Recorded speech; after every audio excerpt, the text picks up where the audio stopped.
This is a special report from About Space Today. This is Special Report. I'm David Denault.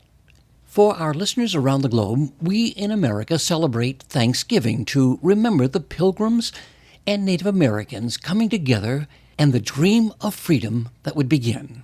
This is the story that we've been taught, but that's not the rest of the story. First, the History Channel story of how the holiday came about.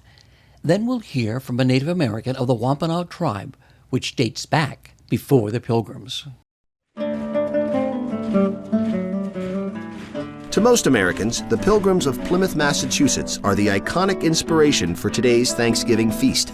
After the winter of 1620 killed almost half of their people, the colonists formed a relationship with the neighboring Wampanoag tribe, who taught them about fishing, planting, and hunting. By autumn of 1621, the colonists had collected enough food to feed the community through the coming winter. The Wampanoags joined the colonists for a 3-day feast in honor of their bounty. The feast probably did not include our modern Thanksgiving staple, turkey. More likely, the colonists and Wampanoags dined on roast goose, along with corn, codfish, and lobster. This 1621 harvest meal is now commonly thought of as the first Thanksgiving. Yet for later generations of colonists, New England days of Thanksgiving had little to do with the 1621 harvest festival. Theirs was a religious holiday, descended from Puritan days of fasting, prayer, and giving thanks to God. Every autumn, the governor of each colony would declare days of thanksgiving for bountiful harvests, victorious battles, or drought-ending rains. In 1777, the Continental Congress decreed that all 13 of America's colonies celebrate a national day of Thanksgiving that year in celebration of their victory over the British at Saratoga. By the mid-19th century, many states celebrated the holiday. However, the date could vary by weeks or even months. A determined magazine editor named Sarah Josepha Hale set about establishing a national Thanksgiving Day. She passionately believed that such a day would help unite a nation headed towards civil war. Hale began a one-woman letter-writing campaign, urging politicians to establish an annual day of Thanksgiving. Her efforts were finally rewarded by Abraham Lincoln, who saw the unifying potential of the holiday. In 1863, 4 months after the victory at Gettysburg, he declared the last Thursday of November to be Thanksgiving Day. By the 20th century, Thanksgiving was a welcome day of leisure from a 6-day work week. In the 1920s, the National Football League was formed. In an effort to boost attendance, the fledgling Detroit Lions devised the concept of a Thanksgiving Day game.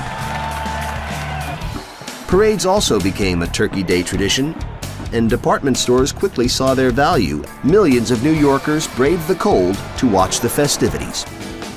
Most of all, Thanksgiving is about family.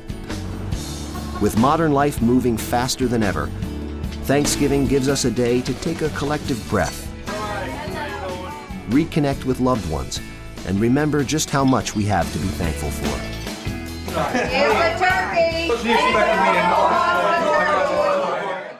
And now, the rest of the story.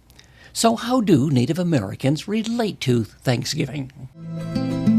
Sadness, total sadness. Thanksgiving is a time when my family gets together and tells stories about our creation myths and who we were and who we are and really what we lost. Inaccurate. I like the overall idea of Thanksgiving, but not where it actually comes from. Turkey and white pilgrims. I don't know what the first Thanksgiving was, but I highly doubt it was a group of happy pilgrims and a group of happy Indians cooking turkey together. Family. Family. Family. Watch football, overeat. Warm. A celebration.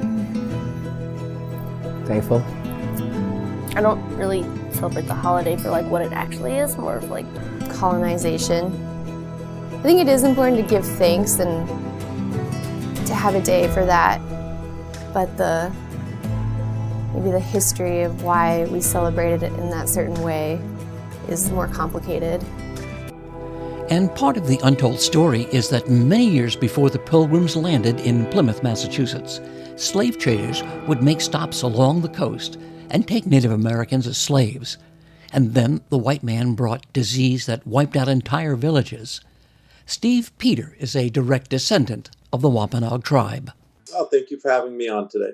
People think that we're all gone, and we're not. We've been here for over 12,000 years. We've been through a lot in that time frame, and we're hoping that if people start to understand our history correctly, they'll have a little bit more empathy for the situations that we're in today, and hopefully we can move forward better tomorrow. For us, the real story has to do with slavery. It has to do with sickness, a great dying that ripped through our community between 1616 and 1619, that wiped out upwards of 80 to 90% of our ancestors. It has to do with cultural genocide, forced assimilation, language, traditions, culture ripped away from us.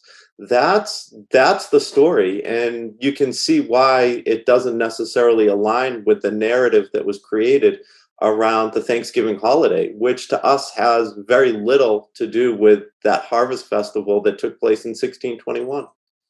Our worth to this land doesn't start until the Europeans arrive. And we know that we've been here and contributing to this land in a positive way for over 12,000 years. So for us, looking for ways that we can start to dissect that history that we've had prior to the European arrival is important. And I remember in college, one of my Native American friends said that Thanksgiving is the only time of year everyone remembers that we exist. Well, after more than 400 years, let's not forget the contributions that our Native Americans provided that saved the Pilgrim colony. They gave us the right to worship freely and the inalienable rights that we enjoy on this Thanksgiving. I'm David Denault.